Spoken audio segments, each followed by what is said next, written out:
Good morning, good afternoon, good evening, wherever you are, and welcome to the Be the CEO of Your Life live show.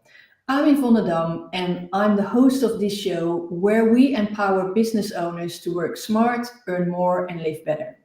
Every week, I share actionable insights and strategies from my international business coaching experience designed to help you scale your business effectively. And we feature industry experts who offer their invaluable perspectives and tips. Tune in, get inspired, and take your business to the next level. And if you want some inspiration, I highly recommend you stay tuned because today we have an amazing guest, Tiffany. Tiffany, please introduce yourself to the people that are listening or viewing us. Yvonne, thank you for having me on. I'm Tiffany Slowinski, owner of Team Spark Advisors, where we use data and analytics to help businesses put the right people in the right seats and keep them there.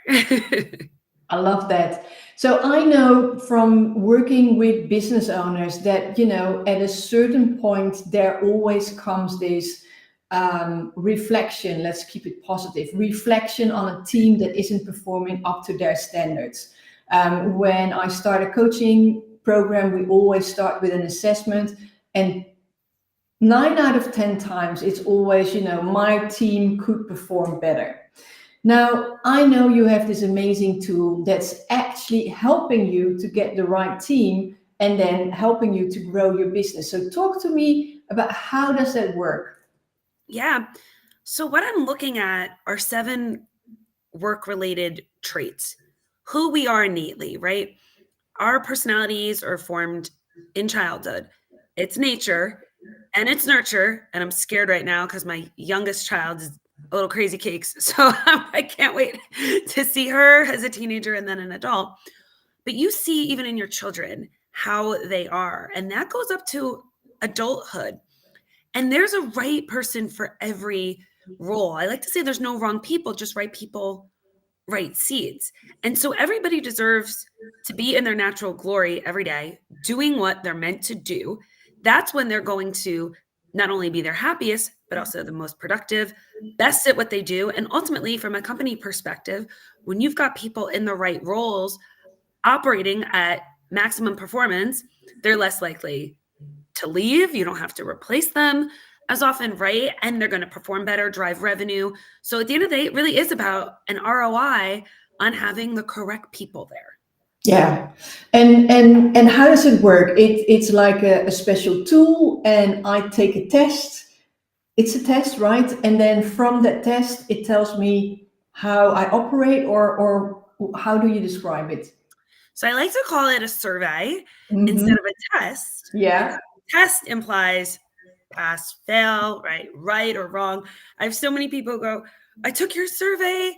Am I crazy? They get like a little nervous. And I'm like, oh, never seen this before. But I'm always joking around with them. But it's a short survey. Culture index takes less than 10 minutes to complete. People are often surprised by that. They say, how the heck did you get all this information? I barely feel like I did anything. And it's super short to the point, which I love because I've got low attention span. So I can get to the meat of it really quickly. But what I'm able to measure with this is somebody's traits and how they interact with each other. So it goes a lot deeper. There's a spectrum. It's not just, anybody who meets me is not going to be surprised if I say I'm a social person. You might be more surprised to realize I'm more social than 98% of humans walking the earth. That puts me in a different category of just how much that means to me, how that affects my other behaviors and extreme need to be liked, be a part of things, completely get my energy from other people. Whereas other people might relate as social, but selectively social. Sometimes they like to go out, sometimes they want to be home if they're comfortable. So when you understand these things, first off about yourself, but then also the team that you work with, you might realize, hey, I've got, Yvonne and Tiffany are like going to hit up happy hour and they're going to have a grand old time. But if we're bringing in, Debbie Downer from the accounting department and telling her you got to go on these team building activities, and she's like, kill me now. This is a waste of my time. And those same things that really empower certain people in a company can be completely unempowering and a down for others. And that's kind of just really surface level stuff. Think about me and you, Yvonne, we're low detail humans who are like, I Yes. don't know, I'd rather delegate it out. I don't want to pay attention to these spreadsheets. But you put somebody like us in an administrative role, it's like you're basically setting me up to fail. Mm-hmm. Okay in the beginning because I'm excited, but I am going to make some mistakes in that office. And so I would say, anybody out there looking for, an administrative person, do not ever hire me because you will be very disappointed. Even though I could probably talk my way through the job interview quite well, not going to go well. Yeah, and I think that's like the most important thing, isn't it? It's really having a list of your best features, so to say, where you excel in, and with that, of course, the things that you are less good at, like low level of detail, so really a high picture person. Don't put us on in admin because that's like, well, yeah, that's not basically our forte. But for other people, it's the other way around. And, from my experience working with these business owners that are eager to grow their business, I very often also hear that they go like, well, my team isn't up to it. And what I know from my experience, and I want to hear your experience as well, is that those founders of those businesses are very often shifting their role as well. Where they first were very, they founded the company, they were hands on, they were doing everything, and now they're becoming more strategic, really almost lifting themselves out of the company, and they need to delegate more things. And I think this is part of the problem. But again, I want to hear your vision because it sounds so easy. And from my experience, I know it's not easy at all, because if you're used to being hands-on, now you need to be strategic.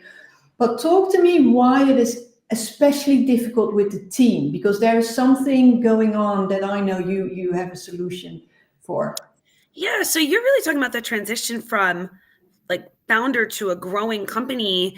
In the early days, you might wear a lot of hats, and you have to. You might not have the budget for all the positions you're going to want to have eventually. And so you're stepping into a lot of roles.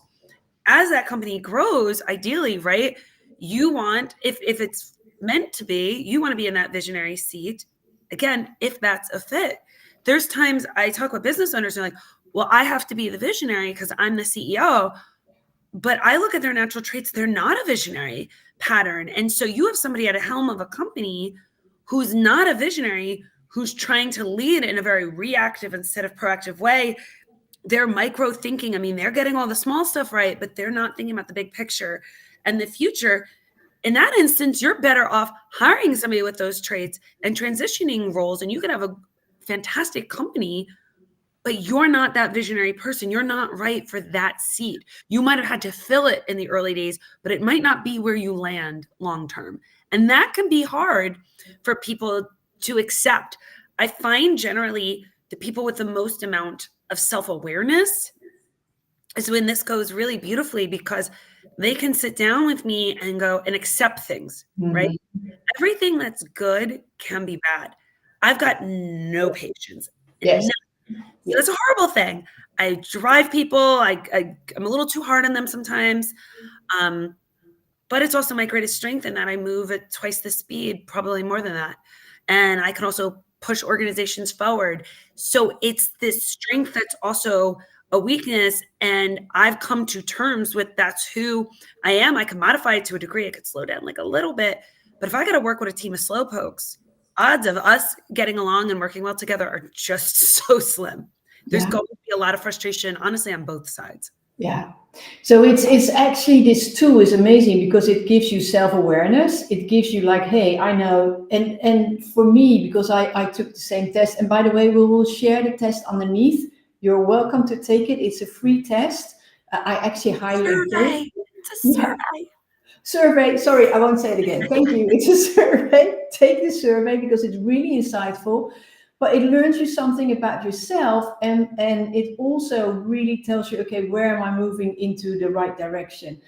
Now, if I'm in a growing company, so I have a growing team, why would I have the survey and how would it work? Because if I want to grow the business, I think everybody needs it, right? So talk to me, how does that work? Well, this is a data point. A lot of a hiring process is subjective, Yes. or with things that really we have to verify. So somebody fills out a resume. How much of that is accurate? Say you're applying for certain positions and you're going to, do you do Word and the Google Suite and this and that? I'm using some low level things here, right? But you generally know, well, if they're asking you that, I should probably say, yeah, of course, I know how to do that. And then you hop on the first day and you're like, oh, well, yeah, maybe I did that once a couple of years ago, right? So some stuff is, verifying that somebody actually knows how to do the things they say they do, or that their resume is entirely truthful. But then there's also who they are. Do they have an ability? And if I'm in an interview and you ask me, Tiffany, would you say you're an organized person? Well, am I going to say, no, I'm not. I'm a disaster, right? And I'm not a total disaster. But that's not how I'm going to answer that question.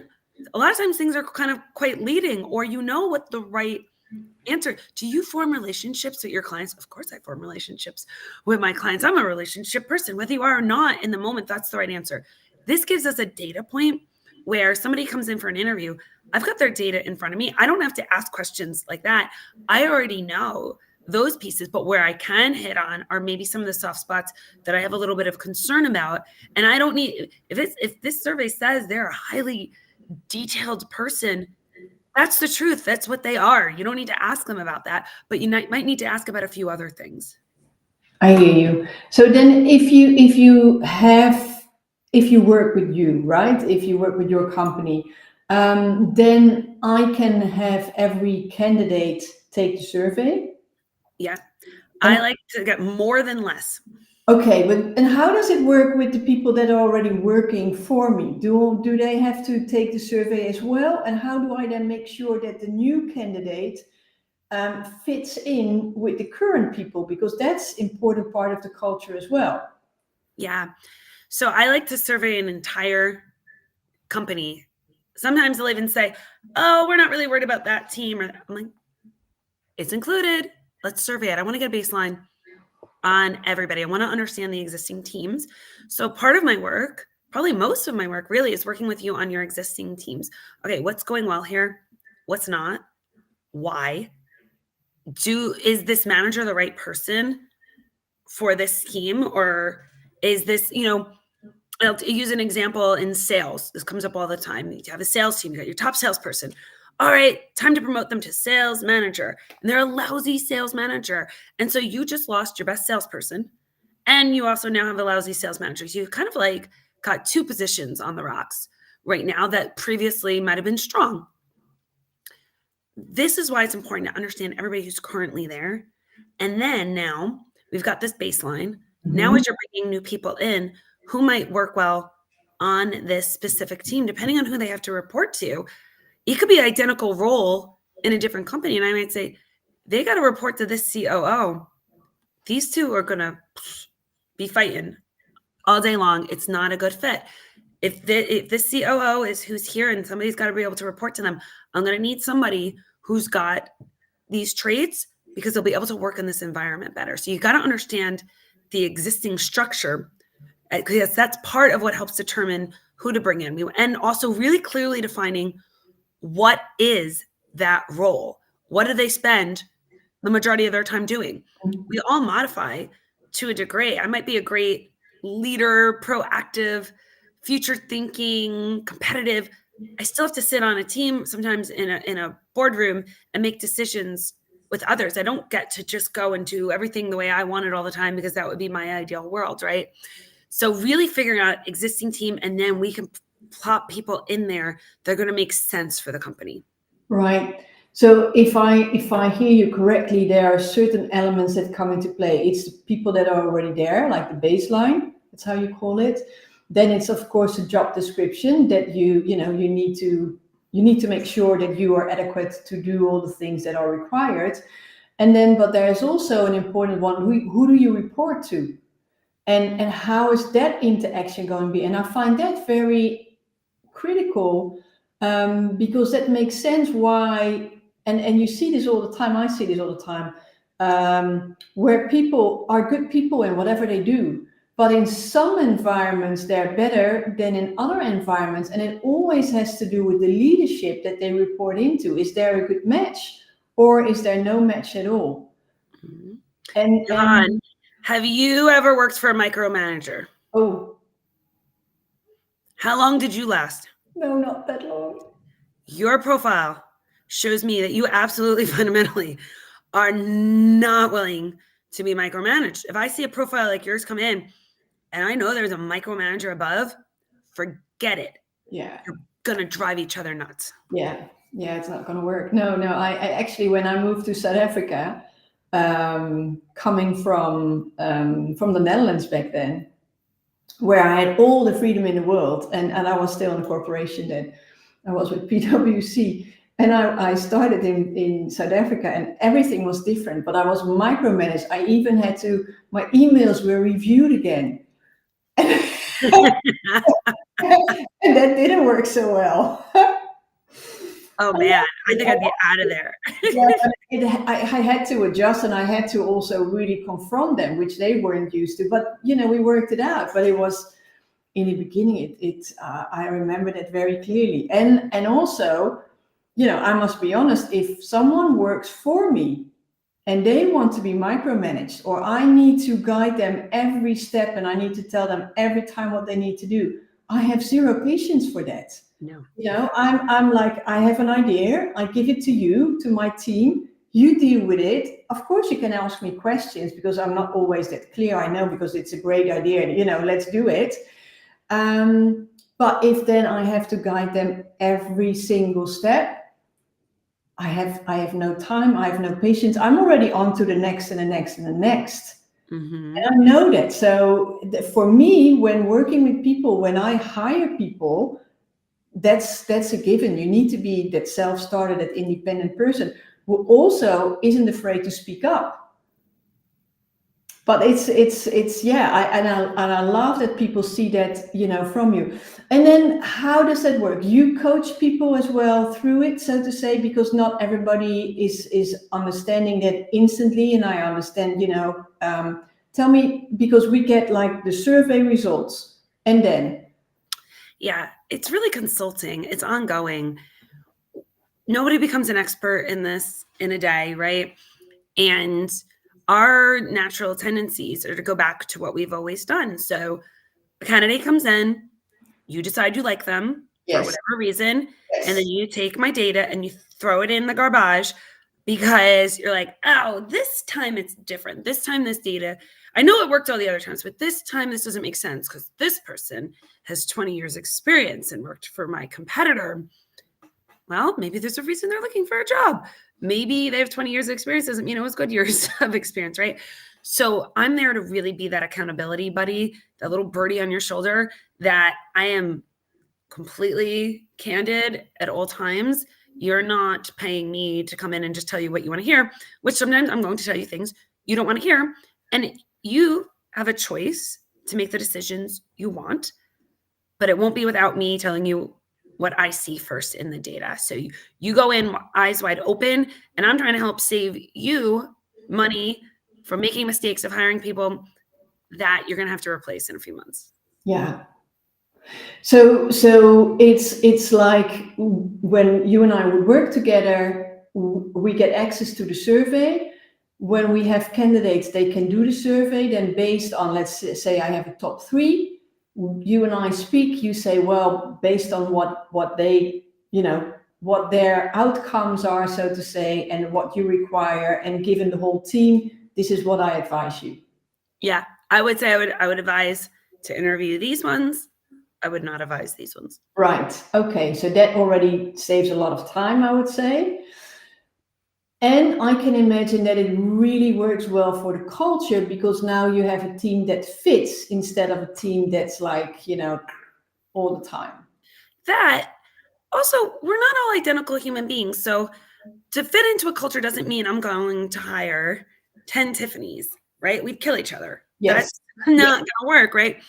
We have different roles. So some of it too is it's not necessarily that we all are like kumbaya all day, every day, but through understanding each other. When I work with a high detail person now, I used to find them honestly frustrating. I'm like, why are you still talking? What else are you telling me? My brain stopped processing this 3 minutes ago, or I get an email that's 3 pages long, and I'm like, I'm only going to read the first sentence, right? But now I realize somebody's high detail, I can see their value, which is they're going to see the things that I don't see. They are going to see my blind spots. I have to learn to be a little bit patient and listen to what they have to say. But they can also respect, oh, Tiffany's probably not going to read a 3-page email. Maybe I should just put some bullet points, right? So you Yes. start to learn how to communicate differently with each Yeah. other. Yeah, you're providing a mutual language that everybody understands. I love that. So you speak a lot about data. Talk to me about data, because a lot of people might think, oh, it's just a survey, just one of those. But there's a lot that goes in the background, right? So Yeah. Well, I call it data. It is just a survey, right?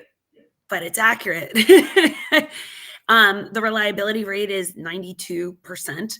So that is significantly higher than some other ones that, are on the market. And for me, it's really about the advising.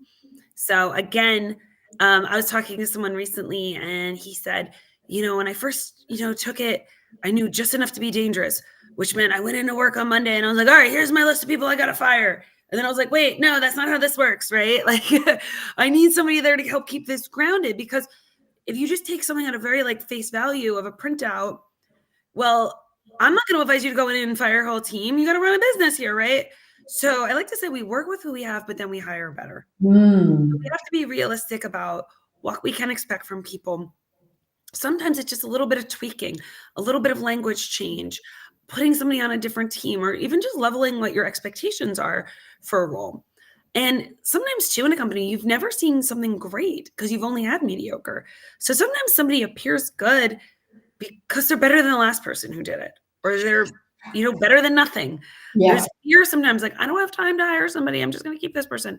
Right. So it's really the application of it. So no, my goal is never to go in and tell you to fire everybody. I work with a lot of, family businesses. Sometimes, there's people that are there, right? So we've got to be able to work together. That's always the first goal. But now we're talking hiring. Now I'm going to go guns blazing. We have an opportunity to start over. Please take your time. And this is coming from somebody who's so impatient and just wants to get things done. But would you rather take a little extra time up front than spend all the money and time and energy bringing in the wrong person, training them, paying them, getting them all set up to have to do this again later? yeah, nobody wants that, really. Yeah, and with it also comes something I hear very often, like, yeah, but I hired them, so I can't fire them. Even though they know they need to fire, they don't want to do it because whatever reason. But it's not easy. It sounds easy. I'm going to fire them, but a lot of business owners struggle and they don't want to let go of people. Not always easy at all. No. Some of these people have been, I deal with business owners who are like, they've been with me since the beginning. Like, I'm just not willing to let go of this person. They've been good to me. They've been loyal. Okay. So, but how can we work best with them? Yes. Yeah, I think that's the main question then. And one of the things that I noticed while taking the survey is that it is available in many languages. Mm-hmm. And I think that's imperative as well, because it always helps when you see these words in your native tongue, right? In your mother tongue. How many languages is it available in? I'm not even sure off the top of my head. I'm low detail and I only speak English, so I didn't pay attention. But no, yes, available in many languages. And so yeah, exactly that. Because there's vocabulary that's a little bit high level. So I always tell people, if please take it in your native language, or also even for English speakers. Like I said, some of the language is a little bit high level. Feel free to look up words. I don't want you guessing at what something means. Look it up. That's not going to harm anything. Yeah, yeah. And how does it work when you have companies that have establishments or all over the world? Because some of the business owners I work with, they have they're set up in 7 countries. How can this then help them? Yeah, well, so they can still take it, and every person can take it in a different language. That's fine. All their data is going to come back to me in English. Yeah. But you can absolutely, this is applicable everywhere. And the culture, honestly, in those different offices might be different. So again, what's going to work well in one culture might be very different in another country. Right. And of course, I'm just thinking of one of my clients. They had establishments here in Spain and in the States, but also in Mexico. And there's a different culture, based on the nationality. I'll touch on that, yes, based on the country already, but then also, of course, the person who is, leading that company as well. That there's a difference. And I'm assuming that's all been taken into account when you talk to them and about the teams, because you look at all the profiles, so to say. Yeah, you're going to look at each of those teams for where they're at and who their leader is. So the results might come back a little bit different, but we're still measuring the same things. Yes. Yeah. No, I just had to laugh because here in Spain, for those people who don't know, in Spain it's a bit different than the US culture. I will just describe the Spanish culture. So a lot of people don't start here before 10 a.m. Mm-hmm. And then between 2 and 5 or 2 and 6, depending on where you are, there is like the siesta. So nothing is open. So basically, people sleep. And then you work until like 8, 9, and then you have dinner. So, if you want to go for dinner here at 6, everybody's like, no, the restaurant only opens at 8. But the same thing is like, if you want to go to the bank in the weekend, it's not open. So I had some dealings with a client from the States who was dealing with someone in Spain, and it drove them nuts because they couldn't understand, first of all, why people didn't reply instantly to an email. Whereas in Spain, email was like, well, whatever, maybe tomorrow if I have time, I'll see. And then they wanted something about a bank to be done in the weekend. And I said, but it's weekend, Yeah, but the bank is open. I'm like, no, not in Spain. So it's and that's just the normal work ethic. So I can, on a personal level, it really filters through as well. But I love that you will then be able to help with telling the characteristics of people and how that all works in. So I know people always love stories, and I see we're already coming to an end close. So tell me a story about where maybe people didn't listen to your advice and where it didn't work out. Because I always like the ones where it didn't work. I gotta be careful. Some of my clients might be listening. Well, tell me the other one where it went really well because they listened.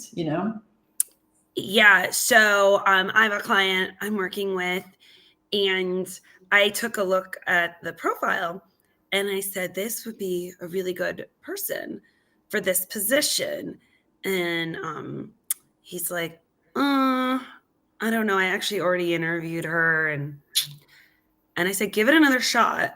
I said, because you're not going to like her, but she will be good. I said, she is all harsh traits. I said, she is not friendly. You are not going to be buds. You are not going to hang out on the weekend, but she is going to fill every blind spot you have autonomously on her own. She will be detailed. She's going to be strategic. She's going to get this work done for you, and you're never going to have to check in on her. But I am not surprised that you don't like her. She doesn't come across warm and fuzzy. Her interview skills are not going to be the same. So lo and behold, he listens to me. He does another interview. He's like, okay, let me give her a shot. And now, like 6 months later, he's like, she's the best. Like, oh, and that was somebody he was going to totally overlook because that was a lower social person compared to a very high social person who just didn't have those kind of communication skills, but totally fit that role perfectly. I love that.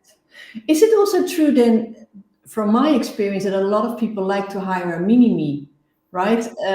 And for those of you who don't know what a mini-me means, but basically, I have to laugh because I used to work in this environment where there were all mini-me's, so you all saw the same type of people, like literally they were the same, but they also behaved the same and they spoke the same. And it was really that you went like, but is that something you recognize?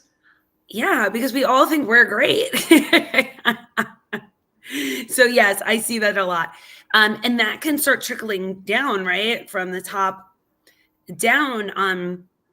If you're a certain style and then you start hiring people like that, and then they start hiring people like that, and you now don't, depending on the position, that might work really well for certain positions, but be totally a disaster Yeah. in other positions. So yeah, this gives you, like I said, I keep saying data, but it's the insights, right? To really thinking about, what do I need? Not just what I want, what do I need? Yeah. Yeah. What do I need to grow my company, and who's the right person for the right job in the right place? I love that. Well, I think that's a great closing for today. Tiffany, where can people best connect with you? You can find me on LinkedIn, Tiffany Slowinski, or you could go to my website, teamsparkadvisors.com. All right. Okay. Thank you so much for being here. I loved it, and I know that many of my clients need you. So I know that many business owners that want to grow their business really need to speak to you. So we'll make sure to share the link for the free survey as well. And if you have any queries, reach out. Tiffany, thank you so much. Thank you so much for having me. Okay. And thank you for joining us on the Be the CEO of Your Life live show. If you're a driven business owner aiming to scale your business and achieving outstanding growth, I'd love to help you get there. My international business coaching is designed to help you to work smart, earn more, and live better. Connect with me here on this platform or visit my website at www.amaze-yourself.com to discover how we can